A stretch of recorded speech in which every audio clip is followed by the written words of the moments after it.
आप शुभम को जय मसीह की। आज का टॉपिक है शैतान क्या नहीं कर सकता। पहला पॉइंट है एक ही टाइम में हर जगह उपस्थित नहीं रह सकता। यिर्मयाह 23:24 में लिखा है, फिर यहोवा की ये वाणी है, क्या कोई इसे गुप्त स्थान में छिप सकता है कि मैं उसे ना देखूं? क्या स्वर्ग और पृथ्वी दोनों मुझसे परिपूर्ण नहीं है? इसलिए परमेश्वर के अधीन हो जाओ और शैतान के सामना करो, तो वो तुम्हारे पास से भाग निकलेगा। जब शैतान सब परीक्षा कर चुका, तब कुछ समय के लिए उसके पास से चला गया, यानी यीशु के पास से चला गया। तो यहाँ पर हम लोग देखते हैं शैतान एक ही टाइम में हर जगह उपस्थित नहीं रह सकता। जैसे प्रभु का वचन कहता है, प्रभु शौरक से ही हर एक इंसान की मानों को जानता है, वैसे शैतान नहीं कर पाएगा। दूसरा पॉइंट है आपका मन का विचार को शैतान नहीं जान सकता है। पहला राजा 8:39 में लिखा है, तू तो अपने स्वर्गीय निवास स्थान में से सुनकर क्षमा करना और ऐसा करना कि एक एक मन को जांच कर उसके समस्त चाल के अनुसार उसको फल देना। तू ही तो सब आदमियों के मन के भेदों को जानने वाला है। यूहन्ना 2:25। और उसे प्रयोजन न था कि मनुष्य के विषय में कोई गवाही दे, क्योंकि वो आप ही जानता था कि मनुष्य के मन में क्या है। प्रभु यीशु जानता था कि मनुष्य का मन में क्या है।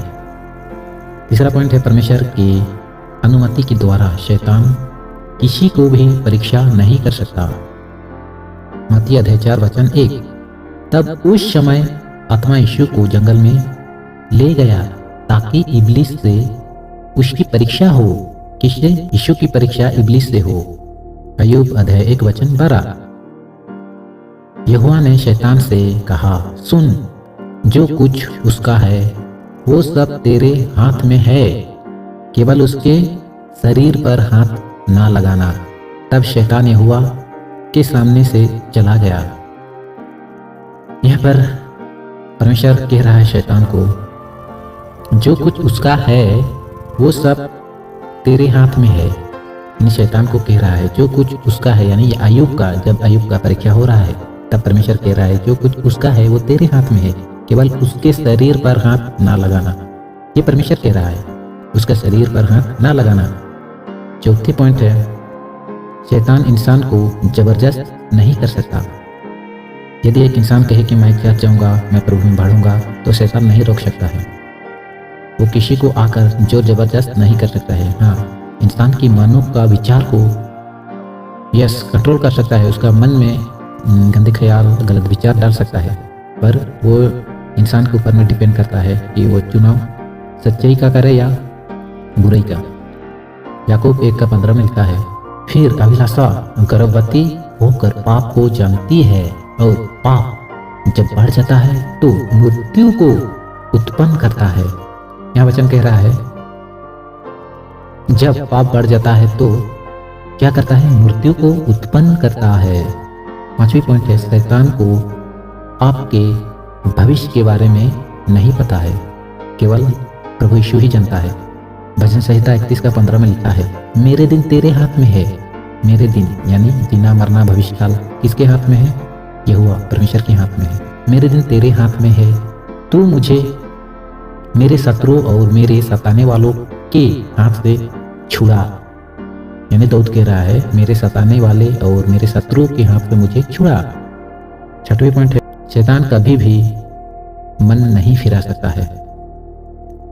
यदि आज हम लोग कहें कि नहीं, दुनिया में बहुत सारा पाप पड़ गया है, शैतान के लिए ही दुआ कर देते हैं कि सारा झमेला ही खत्म हो जाएगा, उसके लिए दुआ करेंगे तो वो मन फिराएगा, तो सारा झमेला क्या हो जाएगा? खत्म हो जाएगा। यदि हम ऐसे सोचते हैं तो गलत है। शैतान कभी भी मन नहीं फिरा सकता है। प्रेरित 11:18 में लिखा है, यहोवा सुनकर वे चुप रहे और परमेश्वर के बड़ाई करके कहने लगे, तब तू परमेश्वर ने अन्य जातियों को भी जीवन के लिए मन फिराव का दान दिया है। किसके लिए? जीवन के लिए। जीवन के लिए मन फिराव का दान दिया है, अन्य जाति को भी दिया है। ताकि वे भी जीवन पाए और अपने मन को फिराए। हर एक को परमेश्वर दान दिया है मन फिराव का, पर लोग नहीं फिराते हैं, क्योंकि परमेश्वर भक्ति का शोक ऐसा पश्चाताप उत्पन्न करता है जिसका परिणाम उद्धार है, और फिर उससे पछताना नहीं पड़ता, परंतु संसारिक शोक मृत्यु उत्पन्न करता है। यानी संसारिक शोक अभिलाषा मृत्यु उत्पन्न करता है। जब हम लोग रोमियो में पढ़ते हैं तो वहां पर लिखा है, यदि तू आत्मा के अनुसार चलोगे तो जीवित रहोगे, और शरीर के अनुसार दिन काटोगे तो मरोगे। शरीर का काम है मृत्यु को उत्पन्न करना, यानी शरीर जो काम करता है वो आत्मा के विरोध में करता है। इसलिए वचन कहता है शरीर आत्मा के विरोध में और आत्मा शरीर के विरोध में है, इसलिए हमें शरीर की नहीं वरन आत्मा की सुननी है। तो आज हम लोग सीखे, पहला पॉइंट सीखे, एक ही टाइम में हर जगह उपस्थित नहीं रह सकता है शैतान, क्योंकि वो प्रभु ही हर एक इंसान की मानों को जानता है। दूसरा पॉइंट है, आपका मन का विचारों को शैतान नहीं जान सकता है, केवल परमेश्वर ही जानता है। तीसरा पॉइंट, परमेश्वर के अनुमति के द्वारा शैतान किसी को भी परीक्षा नहीं कर सकता, जैसे अय्यूब को किया, सिर्फ परमेश्वर की अनुमति के द्वारा। चौथा पॉइंट, शैतान इंसान को जबरदस्त नहीं कर सकता, इंसान का जीवन का चुनाव खुद इंसान ही कर सकता है। वो उसका ऊपर में ही डिपेंड करता है, वो अच्छाई को चुने या बुराई को। पांचवी पॉइंट है, शैतान को आपके भविष्य के बारे में नहीं पता है, केवल प्रभु यीशु ही जानता है हमारा जीना मरना, क्योंकि भजन संहिता में हम लोग देखें, मेरे दिन तेरे हाथ में है, मेरे दिन तेरे हाथ में है, यानी जीना मरना सब परमेश्वर जानता है। छठवीं पॉइंट में हम लोग सीखे, शैतान कभी भी मन नहीं फिरा सकता है। और हम लोग यहाँ देखें, अन्य जाति को भी जीवन के लिए परमेश्वर ने क्या किया है, मन फिराव का दान दिया है, ताकि वे भी अपने बुरे चाल से, बुरे काम से यहोवा की ओर फिर जाए, यहोवा की ओर लौट जाए। इसलिए मन फिराव का दान दिया है परमेश्वर ने। आमीन।